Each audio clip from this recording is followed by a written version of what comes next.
as that concludes our panel, we're moving to the Humanities, Arts, and Culture panel. The speaker that opens up the panel is none other than a dear friend who's supported my efforts from the beginning, Anca Mizumsky, as an author, essayist, public speaker, and cultural broadcaster. That's how I met her, in the United States, who lives in the United States since 2016 and writes in Romanian and English. Since 1989, the year of her debut, the author has published several works from Far From Hemingway, short stories, East poems, Letter of Discharge, lots of other poems in multiple languages, actually. Her poems have been included in two anthologies, Madrugada, Songs of Love and Fury, Metropolitana, as well as numerous Romanian international anthologies, Strong Romanian Polish anthology, 27 Romanian poets published in Stockholm. Oh, it's okay. May I continue? It's okay. It's been published in several cultural magazines, and Yeah, it's okay. yes, I will end in there in many languages: Spanish, Swedish, German. I wouldn't be able to read them in It's okay. Hungarian, Czech, Albanian, Chinese, even. Please, you have the floor, and you have our hearts and our ears. Thank you so much for having me. Good afternoon, everyone. So I was thinking a lot what I'm supposed to say, because the subject you proposed, the Romanian diaspora identity, it's such a huge subject. So I had to concentrate everything in like 50 minutes. And because I believe in storytelling, I'll tell you a story. So when I came in the United States, after 2 years, I have published my first book, which was called Țara mea suspendată, My Suspended Land in Romania. And they were my exile letters to Romania. And it was a kind of love-hate relationship with my country. And I really needed to write that book because I needed a catharsis. And the book was not a huge success in Romania. It was welcome, but it was not a huge success in Romania. And after 4 years, I published my first novel, which is called Those Who Buy Stars. Cei care cumpără stele, which are us. We all buy stars in a way or another. And I had a book signing tour in 5 European cities and in 5 American cities this year, in a very short period of time. So like in several months, I have traveled a lot. And all the events were full of audience. I was overwhelmed. And the vast majority of the public, they came there because they knew the suspended land. And I understand that my exile letters maybe were not very welcome in Romania because that was not my target audience. My target audience was the Romanian diaspora. It was us, with our obsessions, with our traumas, with our joy. And all the people that I have met in Romanian diaspora, they have well understood the message in the book and the context and the texture of the book. And this is because I realized doing that tour, this tour, so the tour, very briefly, it was London, Brussels, Heidelberg, Stuttgart, Amsterdam for Europe, and New York. Thank you, Romanian Cultural Institute, Boston. Thank you, Liliana Oniță. You are here. Thank you so much for Boston. New Jersey. Thank you, Liliana Pinete. You are here. Thank you so much for welcoming Los Angeles and Chicago. So I realized that there is a unique identity because every people who came and they wanted to talk to me, it was a hunger for the Romanian culture. This is what I'm calling a hunger for the Romanian culture. It was very intense. And doing this tour, I understand that we as Romanian diaspora are more connected than we are divided. Because like 80% of the questions were the same in the events. And people were talking the same to me. And I understood that it doesn't matter if you are living in LA or if you are living in Amsterdam. If you have a strong connection with the culture, you are very connected with other people from Romanian diaspora, which are similar to you. And what I realized even more is that there is power in this connection, that doesn't matter the geographical areas, doesn't really matter, I don't know, what kind of social status or I don't know, something like this. But if you have this connection with the Romanian, if you have this connection with the Romanian culture, we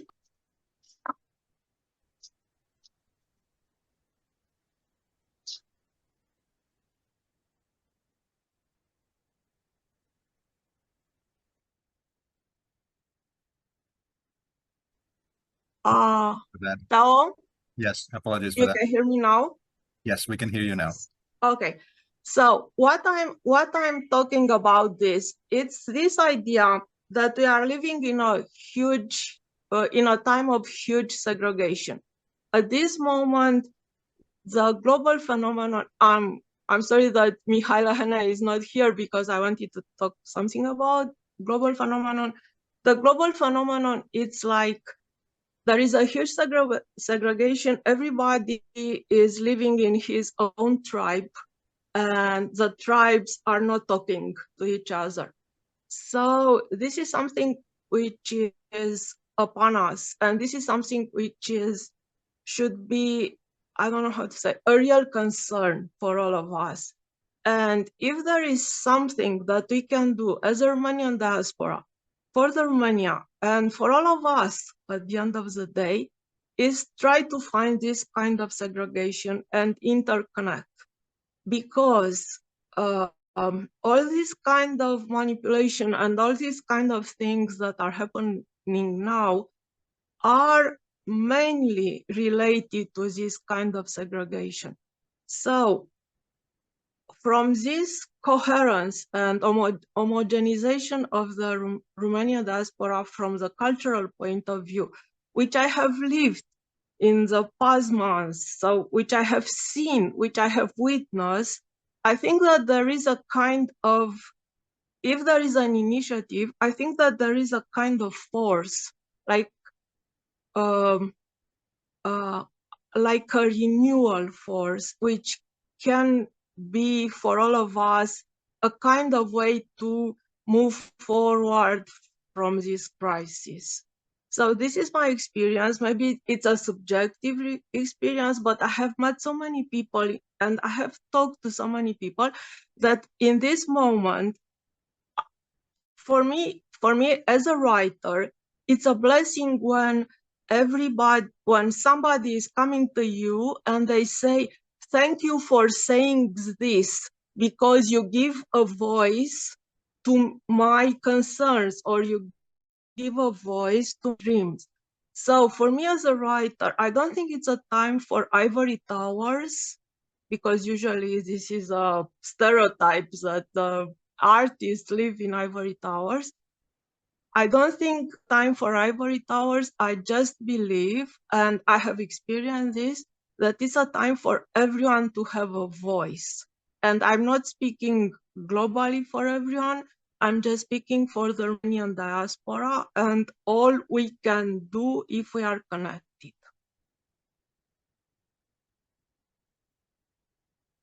I can tell a lot of things about this, but I think that I would like to stick with this main idea.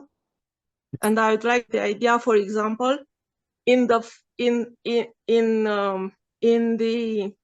Those Who Buy Stars, it was not a story about a certain thing, it was a story about humanity.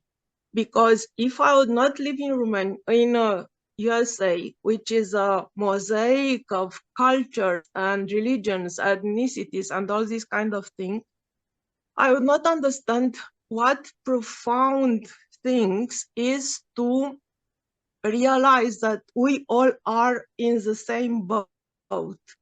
And to do in Those Who Buy Star, it was to send this kind of message that we are interconnected and we are in the same boat.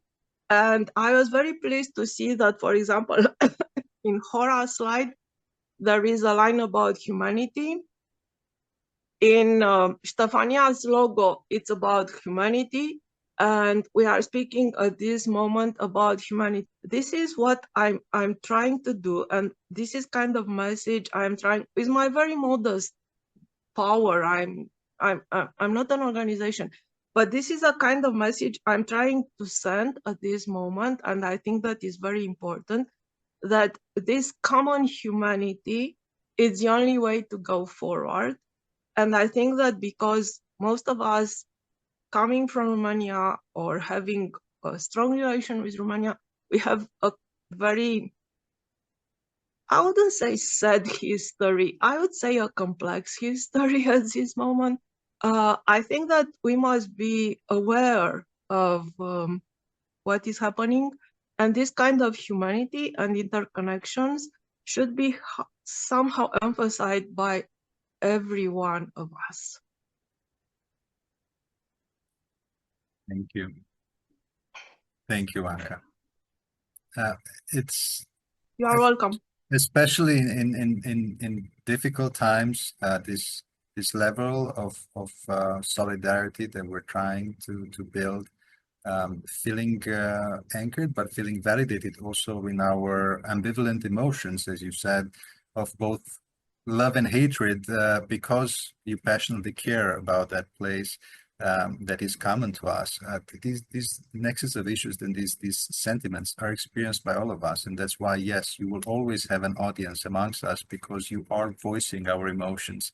And yes, we all, especially in the coming years, in the coming age, with all its complexity and rapid transformations, we do need to remember who we are, and consolidate our abilities to cope with these challenges and with these transformations. And we do need these places of safety where we feel understood in our experiences wherever we are. And yes, wherever we are around the world, we feel understood in this anchored identity, cultural identity that we share. So thank you so much for these thoughts, for putting together this message at this important time, I would say, of transformation. So we are 5 million in the diaspora. We have a kind of force, and we have to be aware of this kind of force of transformations that we all have, because 5 million is quite a lot, and we are very similar. We are. I don't know how to say. It's an empowering message. It's not a message of sadness. It's an empowering message, one of awareness that our voices and our experiences and what we're going through, the nexus of our issues as transnational families, those are valid experiences. Those are things that should be paid attention to.